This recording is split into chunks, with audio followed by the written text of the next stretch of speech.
The next person that I want to bring to the stage is someone who has a very invaluable skill set for the working class. He and his partner, Cosme, make it possible for events like this today to be streamed internationally, so that not only are the people who are here, but those millions who are not in attendance can learn from these particular mobilizations. I'd now like to bring to the stage Steve Zeltzer. Steve? Thank you, brothers and sisters, and I'm here in part because my union, the Pacific Media Workers Union, is endorsing this rally. I'm chair of the Human Rights Committee. Now, 130 years ago was the first mayday in this country. That's what we're commemorating, May Day, when workers were fighting for an 8-hour day. And what we have to say, frankly and honestly, to working people, has anything changed from 130 years ago? No, actually, workers in the United States are working longer than 8 hours. They're working part-time jobs. A lot of workers have 2, 3 jobs. So it's got worse for working people in this country, actually. And technology is being used to destroy jobs and to make everybody a part-time temporary worker. Our brothers and sisters at the Oakland Tribune were faced with a layoff. Up to 30 were going to be laid off. They closed the Oakland Tribune. They want to merge and monopolize the media. And we face a problem getting information out.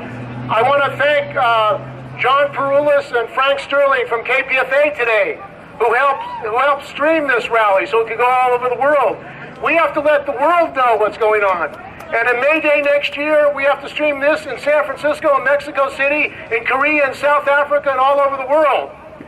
And one of the other lessons about May Day and workers' power around the world is in other countries of the world there are general strikes. And there's a general strike movement now in France against the deregulation of labor laws. There are general strike movements in South Africa and other parts of the world. We need to bring all workers together. In Chicago today, the teachers union is out without a contract. The transit workers union is without a contract. The state university employees are without a contract. And the governor, who's a Tea Party governor, wants to shut down the state university. We need to unite all these working people and act collectively together. And basically, working people need to not only develop solidarity, they need their own working class party. We need a mass working class party that will represent the interests of working people. So we can say today in San Francisco that we are continuing the tradition of May Day actions, which the ILWU organized in the 1930s when they organized their union. And we have to continue that fight. Workers have the power. We have to mobilize and organize to bring that power forward, and we can be successful and win our struggle for the entire working class of the world. Thank you, brothers and sisters. I have a farm in northern Tulare County. The California Central Valley is really the south of California. It's where the repression is the highest, the unemployment is the highest, and rural residents have the worst quality of life. So what does that have to do with health? Well, let me start with making a tribute to the International Longshore Warehouse Union.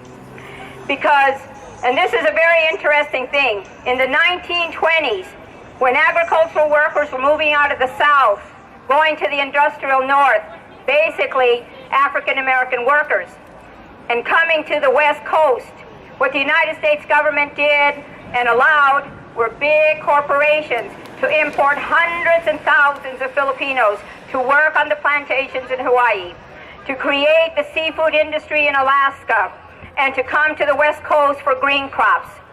And there was no union, not a single union, that stood up and helped to organize workers in the fields. But the ILWU, they stood with us, and we unionized Hawaii. We unionized Alaska. But we could not do the West Coast. We couldn't do agribusiness here in the West Coast. And that resulted in two things. Number one, it excluded us, agricultural workers, until 1965 from having collective bargaining rights. What are collective bargaining rights? It meant that when I started working in the fields, we didn't have an 8-hour day. We didn't have a minimum wage. We didn't have any benefits. So when it was time that the crop was done, we had no unemployment. We had to go to the next labor camp and hope that there was work there. Now this all ties into today in two ways. The United States, of course, has destroyed, U.S. capitalism has destroyed its industrial and its manufacturing base. You think that the U.S. capitalists don't know what they're doing? They have moved manufacturing, they have moved industry across, out of the boundaries. But they kept one thing. They kept agriculture. So what does agriculture in this country need? Well, it needs a lot of cheap labor. And so when there's no more Filipinos, very few Filipinos, and whites don't want to pick crop, and there's few African Americans, who else can they bring in? Well, under the so-called theme of immigration, they're going to bring in Mexican workers. And they have, of course. And that's what NAFTA was all about. NAFTA operated in two ways. To bring the workers here, you had to drive them out of your countries. So with big corn and grain producers in the Midwest, they began dumping sucrose, corn sucrose syrup. They began dumping cheap corn products into Mexico, Central America, and in South America. And they drove poor farmers and peasants and villagers. And that's why you have Mexicans and people from Latin America coming here.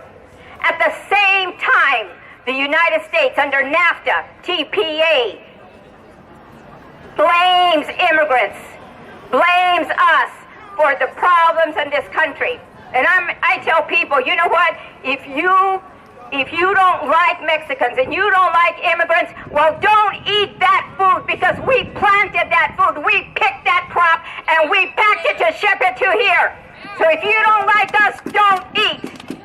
I'm going to tell you one other thing. So when Trump and all these hate mongers start talking about building a wall on the Mexican border, what they're really doing is trying to drive down wages, to make workers so desperate that we'll work for anything. We'll do anything to get work to feed our families. That's what that wall is about. So when they talk about immigration, they're not talking about that. They're talking about labor. They're talking about workers and how the capitalists are going to try to get the cheapest labor they can, and they're going to import it again just like they imported Filipinos, like they imported Chinese, like they imported Koreans, like they imported people from Puerto Rico, like they enslaved African Americans, because they want cheap labor for agriculture. Now, many of you don't know that agriculture is one of the crux of the NAFTA, TPA, and now the Trans-Pacific Pact. It's about dumping cheap agricultural commodities in other countries to drive workers into the global workforce here. Now, I know a lot of people, they go shopping here in the Ferry Building, and they think they're going to have some good food here. Well, let me tell you, you come down to my farm, and what is good food? If they have poisoned the earth, and they have polluted the air, and they have contaminated the water, what do you think is being grown that's pure? I don't care how much organic labeling you have, we're all in it at the same time. So I'm going to remind people one thing. You know, we grew up on a lot of lies, and one of the biggest lies is how the West was won. Okay? According to Hollywood, it was the cowboys and Indians, and we beat the Indians by warfare. That's a lie. The way this country took this continent and all the Americas was through hunger and disease. That's how capitalism took the land here.